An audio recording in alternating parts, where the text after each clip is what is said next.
نه دوستای عزیز مهمان فخریمون آیتین. سلام علیکم добро пожаловать. خوش آمدن. سلام علیکم.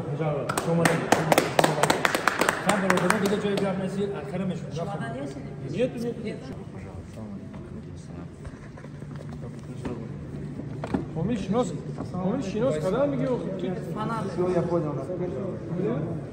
Это... Я так прилетел. Это ассоциация блогеров Республики Таджикистан. Я вот видел у тебя. Наш директор это. Да, это Дусмурод. Вообще я до этого, вот, когда первый раз услышал, идея шикарная. Вот этого надо пример брать. Когда, чтобы ребята, которые теми или иными направлениями как-то аудиторию ведут большую, объединять нужно. Потому что это сегодня важно. Очень много молодого поколения, молодежи, детей смотрят.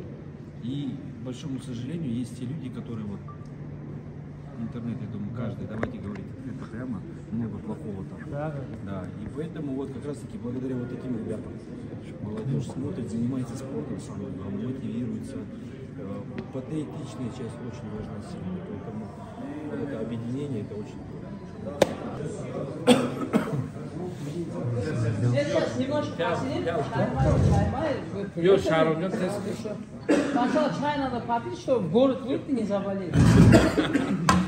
Нет, здесь-то погода вообще. دوستان عزیزی مهمون ما آیتین برای جایزه سپاری بلاگر سال آمادگی است. مقصد اساسی ما چیه؟ ما برای چی دعوت کردیم همین را؟ یا تماشابین بسیار دارن در قزاقستان و اول تاجیکستانی ما رو معرفی میکنن در قزاقستان و زندگی خودش همه خیلی است. دکتر با تو خیلی درستی رو میفهمیم. بله دوستان عزیز سلام علیکم با تمام بینندگان صفحه Дусмурод Шарипов.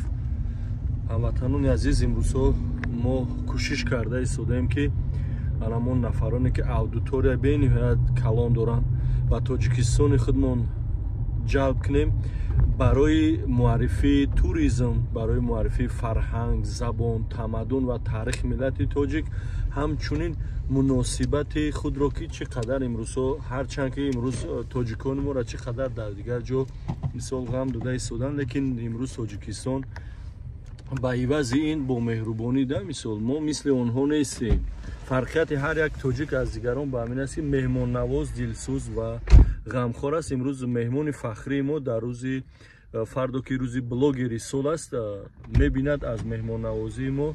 البته ما کوشش میکنیم که نه تنها خودمون تمام ملت رو معرفی کنیم که این از اینجا به خود هم نوار میگیرد برای مردمش با زبان خودش. همین از ملت تاجیک الان میرود سخن میگه بهترین است. معرفی همین است. بله زنده باشه دوستان. پگاه جایزه سپاره ان شاء الله که بابا میخریم. خدا نگهبان.